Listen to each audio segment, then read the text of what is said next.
الحمدللہ رب العالمین والصلاة والسلام علی محمد الامین فاعوذ باللہ من الشیطان الرجیم بسم اللہ الرحمن الرحیم۔ خواتین و حضرات، یہ سورہ بقرہ کی آیت 87 ہے جس سے ہم درس کی ابتدا کر رہے ہیں۔ اس سے پہلے یہ بات واضح کی جا چکی ہے کہ بنی اسرائیل کو اپنی تاریخ پر نظر ڈال کر یہ دیکھ لینا چاہیے کہ اللہ تعالیٰ کا ان کے ساتھ کیا معاملہ رہا۔ اس میں ان پر یہ بات واضح کی گئی ہے کہ اللہ کا قانون بے لاگ ہے۔ اس نے اگر جزا و سزا کے لیے ایک سنت قائم کر رکھی ہے تو وہ اس سے سر منہ انحراف نہیں کرتا۔ اب اس کے بعد انہیں یہ بتایا جا رہا ہے کہ تمہاری تاریخ کی ابتدا سیدنا موسیٰ علیہ السلام سے ہوئی تھی۔ ارشاد فرمایا ہے وَلَقَدْ آتَيْنَا مُوسَى الْكِتَابَ وَقَفَّيْنَا مِن بَعْدِهِ بِالرُّسُلِ، کہ ہم نے موسیٰ کو کتاب دی، شریعت دی، قانون دیا۔ تورات جس طرح کہ ہم سب جانتے ہیں اللہ تعالیٰ کی وہ کتاب ہے جس میں انسانیت کو اجتماعی زندگی کے بارے میں ہدایات دی گئیں، ایک مفصل قانون دیا گیا، اور بنی اسرائیل کو اللہ تعالیٰ نے اپنی اس شریعت کا حامل بنا کر شہادت کے منصب پر فائز کیا کہ وہ دنیا کے سامنے اس حق کی گواہی دیں۔ یہ اسی کی طرف اشارہ کیا ہے اور یہ فرمایا ہے کہ تم یہ جانتے ہو کہ ہم نے موسیٰ کو کتاب دی اور پھر اس کے بعد پے در پے اپنے نبی بھیجے۔ سیدنا موسیٰ علیہ السلام کے بعد اللہ تعالیٰ نے بنی اسرائیل کو جس منصب پر فائز کیا تھا اس کی ذمہ داریوں کو ادا کرنے کے لیے ایک خاص عنایت یہ فرمائی کہ ان میں نبوت کا سلسلہ ایک کے بعد دوسرے نبی کی صورت میں جاری ہو گیا۔ اسی کو یہاں کفینا من بعدہ بالرسل سے تعبیر کیا ہے، گویا ایک کے پیچھے دوسرا رسول، ایک کے پیچھے دوسرا نبی۔ یہاں جو رسل کا لفظ استعمال ہوا ہے یہ ظاہر ہے کہ پیغامبر اور فرستادے کے معنی میں ہے، لہٰذا یہ نبیوں اور رسولوں سب کے لیے عام ہے۔ بنی اسرائیل کے بارے میں ہم یہ جانتے ہیں کہ ان میں سیدنا موسیٰ علیہ السلام کو رسول کی حیثیت حاصل تھی، ان کے بعد پھر سیدنا مسیح علیہ السلام رسول کی حیثیت سے آئے۔ ان کے درمیان میں سب پیغمبر نبی ہی کے منصب پر فائز تھے۔ قرآن مجید میں یہ لفظ جس طرح ایک اصطلاحی مفہوم میں استعمال ہوتا ہے اس طرح سے یہ لفظ عام فرستادے کے مفہوم میں بھی استعمال ہو جاتا ہے، یعنی اللہ کی طرف سے پیغام لانے والے۔ چنانچہ جبریل امین کے بارے میں بھی یہ لفظ استعمال ہوا ہے انہ لقول رسول کریم، اور ان کو اسی لحاظ سے اللہ تعالیٰ نے اپنا فرستادہ یا اپنا رسول قرار دیا ہے۔ تو ارشاد فرمایا کہ ہم نے موسیٰ کو تورات دی، کتاب دی، شریعت دی، اپنا قانون دیا، اور پھر پے در پے اس کے بعد تمہارے اندر نبیوں کی بعثت ہوئی، یہاں تک کہ وَآتَيْنَا عِیسَیٰ ابْنَ مَرْیَمَ الْبَیِّنَاتِ وَأَیَّدْنَاهُ بِرُوحِ الْقُدُسِ۔ پھر سیدنا مسیح علیہ السلام آئے، ہم نے واضح نشانیاں دے کر ان کو بھیجا۔ سیدنا مسیح علیہ السلام کی بعثت بنی اسرائیل کے لیے آخری رسول کی بعثت تھی۔ اس کے معنی یہ تھے کہ بنی اسرائیل پر اللہ کی حجت اب پوری کی جا رہی ہے۔ ان کی بعثت کے بعد حق کو آخری درجے میں واضح کر دیا گیا۔ چنانچہ جب ان کی بعثت ہوئی تو وہ بن باپ کے پیدا ہوئے، یہ بجائے خود ایک غیر معمولی معجزہ تھا۔ اس کے بعد جو ان کو اللہ تعالیٰ نے اپنی نشانیاں دیں ان کا ذکر بھی قرآن مجید میں آگے آئے گا کہ جس میں اللہ تعالیٰ نے اپنی ساری طاقت، اپنی ساری قوت کے ساتھ ان کے حقیقت کو واضح کرنے کے لیے اور ان کی تعلیم اور تربیت کے لیے خصوصی اہتمام کیا۔ اس کو یہاں بینات سے تعبیر کیا ہے، یعنی ہم نے ایسی واضح نشانیاں دیں، اس طرح حقائق کو واضح کر دیا، اس طرح ان کو نمایاں کر دیا کہ ان کے بارے میں پھر کوئی ابہام باقی نہیں رہا، اور جو غیر معمولی معجزات انہوں نے دکھائے اس کا ذکر کرنے کے لیے خاص طور پر فرمایا وَأَیَّدْنَاهُ بِرُوحِ الْقُدُسِ، یعنی ہم نے روح القدس سے ان کی تائید کی۔ اللہ تعالیٰ کا امر جس طریقے سے نازل ہوتا ہے اسی کا ظہور فرشتوں کی صورت میں ہوا ہے، اور جبریل امین کو قدیم صحیفوں میں خاص طور پر روح القدس سے تعبیر کیا جاتا ہے۔ گویا یہ ان کی تائید تھی، اللہ تعالیٰ نے سیدنا مسیح علیہ السلام کو یہ فراہم کی تاکہ وہ غیر معمولی معجزات ان کے سامنے پیش کریں اور بینات ان کے سامنے رکھیں اور نہایت واضح طریقے پر حق کو ان کے سامنے متعین کر دے تاکہ کسی نوعیت کا عذر ان کے پاس باقی نہ رہے۔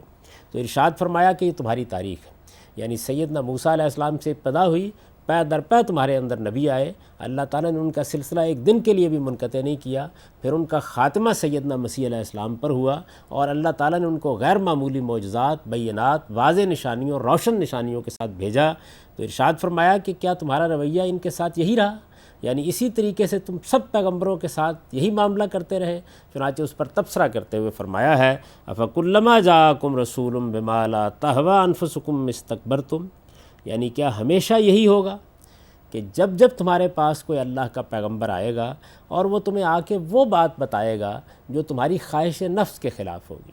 ظاہر ہے کہ پیغمبر آئیں گے تو علم و عقل کی بنیاد پر بات کریں گے، انسان کو خواہشات سے بلند کر کے حقائق سے آشنا کریں گے، وہ انہیں وہ باتیں بتائیں گے جن کے ذریعے سے وہ اپنی اس زندگی کو ایسا پاکیزہ بنا سکیں کہ اللہ کی جنت کے لیے منتخب کر دیے جائیں۔ یہ چیزیں خواہشات نفس کے بارہا خلاف ہوتی ہیں۔ چنانچہ ارشاد فرمایا کہ جو کچھ تم چاہتے ہو اور جن چیزوں کو تم نے اپنے لیے مسئلہ بنا رکھا ہوا ہے اور جو چیزیں تمہارے لیے بڑی رغبت کی چیزیں ہو چکی ہوئی ہیں، جب پیغمبروں نے ان کے بالکل برخلاف آ کر حق تمہارے سامنے پیش کیا تو کیا ہمیشہ یہی ہوگا کہ جب بھی اللہ کا کوئی رسول آئے گا وہ ایسی کوئی بات لے کر آئے گا کہ جس بات میں تمہیں اپنی خواہشات نفس کی تسکین ہوتی ہوئی نظر نہیں آئے گی؟ استکبرتم، تو تم کیا کرو گے؟ تم استکبار کا رویہ اختیار کرو گے، اس کے سامنے اکڑ جاؤ گے۔ اور ارشاد فرمایا فَفَرِيقًا كَذَّبْتُمْ وَفَرِيقًا تَقْتُلُونَ، پھر ایک گروہ کی تکذیب کرو گے، ایک گروہ کو جھٹلا دو گے اور ایک کو قتل کرنے کے درپے ہو جاؤ گے۔ یہ گویا یوں سمجھ لیجئے کہ ان کی پوری تاریخ میں انبیاء علیہ السلام کے معاملے میں ان کا جو رویہ رہا ہے اس کو ایک جملے کے اندر سمیٹ دیا ہے۔ یہ بتایا ہے کہ تمہارے ہاں جتنے پیغمبر بھی آئے، اوپر جن کا حوالہ دیا ہے کہ سیدنا موسیٰ علیہ السلام کے بعد پے در پے نبی آئے، پھر سیدنا مسیح علیہ السلام آئے، تم نے سب کے ساتھ یہی طریقہ اختیار کیا کہ تم نے استکبار اختیار کیا، تم نے ان کو جھٹلایا، تم نے ان میں سے بعض کو قتل تک کرنے کی کوشش کی۔ تو ارشاد فرمایا کہ یہ رویہ تم اختیار کرو گے کہ جب بھی کوئی پیغمبر آئے گا، جب بھی کوئی رسول آئے گا، جب بھی ہدایت آئے گی اور وہ تمہاری خواہشات نفس کے خلاف ہوگی تو تم اسی طریقے سے اس کو رد کر دو گے۔ ارشاد فرمایا وَقَالُوا قُلُوبُنَا غُلْفٌ، کہ اب اس کے بعد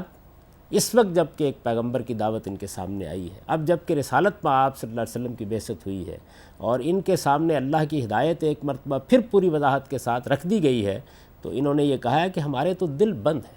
ظاہر ہے کہ یہ ایک تعریض کا جملہ تھا جو وہ کہتے تھے، اس سے ان کا مقصود یہ ہوتا تھا کہ اللہ تعالیٰ نے جو حق ہمیں دے رکھا ہوا ہے اس کے علاوہ کوئی چیز ہمارے دلوں میں نہیں اتر سکتی۔ اس کے اندر یہ طنز بھی ہوتی تھی کہ جو بات ہمارے سامنے پیش کی جا رہی ہے وہ ایسی غیر معقول بات ہے کہ اس طرح کی باتیں ہمارے دل میں نہیں اترتی۔ درا حالے کہ قرآن مجید جو دعوت پیش کر رہا تھا یہ وہی انبیاء علیہ السلام کی دعوت تھی، یہ وہی دین تھا جو سیدنا آدم علیہ السلام سے لے کر رسالت میں آپ صلی اللہ علیہ وسلم تک ہر پیغمبر کی زبان پر رہا ہے۔ یہ وہی ہدایت تھی جس کو اللہ نے اپنی ہدایت قرار دے کر آدم علیہ السلام سے وعدہ کیا تھا کہ میں وقتاً فوقتاً اسے انسانوں کے سامنے نازل کرتا رہوں گا اور جو اس کی پیروی کریں گے ان کے لیے پھر نہ ماضی کا کوئی پچھتاوا ہوگا نہ مستقبل کا کوئی اندیشہ، اور وہ میری فردوس میں آباد ہونے کے لیے منتخب کر لیے جائیں گے۔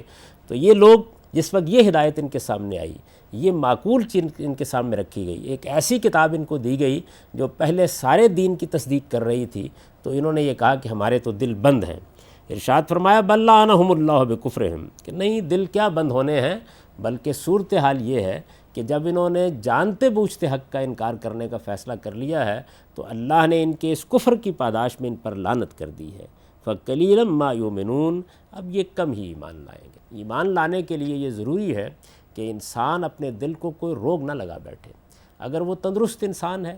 بات سمجھنے کے لیے تیار ہے، اس نے اپنے علم اور اپنی عقل کو برباد نہیں کر دیا ہوا، اس کا ارادہ صالح ہے، اس کی نیت ٹھیک ہے، وہ صحیح بات کو جاننے اور سننے کے لیے تیار ہے، تو پھر حق اسے سمجھایا جا سکتا ہے اور ایمان کی راہ اسے دکھائی جا سکتی ہے۔ لیکن جب آدمی اپنے تعصبات کی دیوار اس کے راستے میں حائل کر کے کھڑا ہو جاتا ہے اور وہ نیت اور ارادے کو پاکیزہ بنانے کے لیے تیار نہیں ہوتا تو پھر کوئی بھی اس کو کوئی بات نہیں سمجھا سکتا۔ چنانچہ یہاں بھی یہی ارشاد فرمایا کہ ان کا رویہ یہ رہا ہے کہ ان کے ہاں کسی چیز کے قبول کرنے اور کسی چیز کو رد کرنے کی بنیاد اس کا حق ہونا نہیں ہے، بلکہ یہ ہے کہ یہ کیا ان کی خواہشات نفس کے مطابق ہے یا اس کے خلاف ہے۔ اگر کوئی چیز ان کی خواہشات نفس کے مطابق ہوتی ہے تو اس کو قبول کر لیتے ہیں، اور اگر کوئی چیز اس کے خلاف ہوتی ہے تو اس کو رد کر دیتے ہیں۔ اس رویے کا یہ نتیجہ نکلا ہے کہ اب جب محمد الرسول اللہ صلی اللہ علیہ وسلم نے حق ان کے سامنے پیش کیا ہے تو یہ اس کے جواب میں بھی یہ کہہ کر ایک طرف ہٹ گئے ہیں کہ ہمارے دل اس کے لیے بند ہیں۔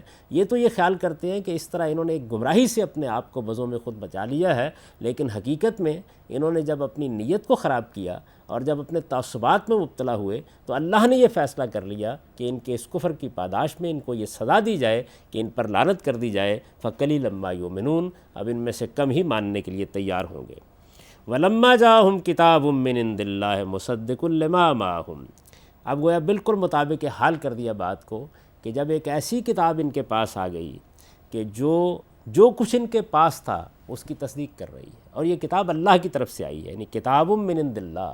یہ اللہ کی طرف سے آئی، مصدق لما معہم، ان کے پاس جو ہدایت موجود تھی اس کی تصدیق میں آئی، گویا جس پیغمبر کی پیشین گوئی کی گئی تھی اس کا مصداق بن کر آئی، جس ہدایت کے بارے میں کہا گیا تھا اس ہدایت کو لے کر آئی، جس دعوت کے بارے میں یہ کہا گیا تھا کہ وہ برپا ہوگی وہی دعوت اس نے آ کر برپا کی، جس طریقے سے ارشاد ہوا تھا کہ اللہ اپنا کلام اس کے منہ میں ڈالے گا اسی طریقے سے اللہ کا نام لے کر یہ کلام پیش کر دیا گیا، اور پھر اس میں جو باتیں کہی گئیں وہ وہی توحید تھی، وہی آخرت پر ایمان تھا، وہی عمل صالح کی دعوت تھی، وہی اللہ کی شریعت تھی، وہی اخلاقیات تھے جن کی تعلیم تمام انبیاء علیہم السلام نے دی ہے۔ چنانچہ یہ کتاب جب آئی تو فرمایا وَكَانُوا مِن قَبْلُ يَسْتَفْتِحُونَ عَلَى الَّذِينَ كَفَرُوا، کہ اس کتاب کے نزول سے پہلے تو یہ دعائیں کر رہے تھے کہ وہ وقت آئے جب یہ کتاب نازل ہو، یہ پیغمبر آئے، اور اس کے نتیجے میں ان کے اوپر جو اس وقت ذلت مسلط ہے اس سے یہ نجات پا سکیں۔ ظاہر ہے کہ یہ پیشین گوئیاں ان کے ہاں موجود تھیں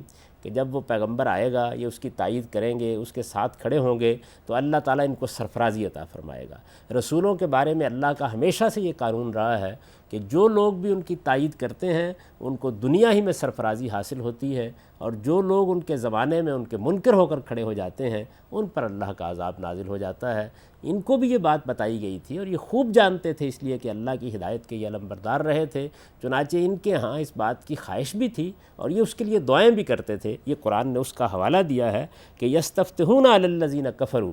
یہ منکروں کے مقابلے میں فتح کی دعائیں کرتے تھے، فتح کی امید رکھتے تھے۔ ان کا خیال یہ تھا اور ان کی توقع تھی کہ جب وہ پیغمبر آئیں گے اور ان کے ساتھ ہو کر جب یہ کافروں کے خلاف لڑیں گے، منکروں کے خلاف لڑیں گے تو اللہ انہیں فطر و نصرت سے ہمکنار کریں گے، یہ سب کچھ یہ کہا کرتے تھے۔ لیکن ہوا کیا؟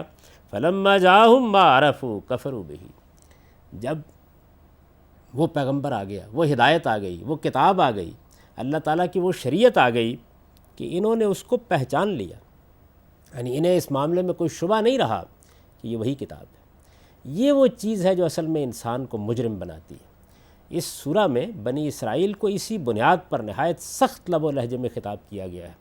یعنی یہ بات نہیں ہے کہ بات سمجھ میں نہیں آ رہی یا ان کو کوئی اشکال درپیش ہے یا وہ واقعی عقلی لحاظ سے کوئی تردد محسوس کر رہے ہیں۔ قرآن یہ کہتا ہے کہ جب وہ بات ان کے پاس آ گئی ما عرفوا، جس کو وہ پہچانے ہوئے تھے،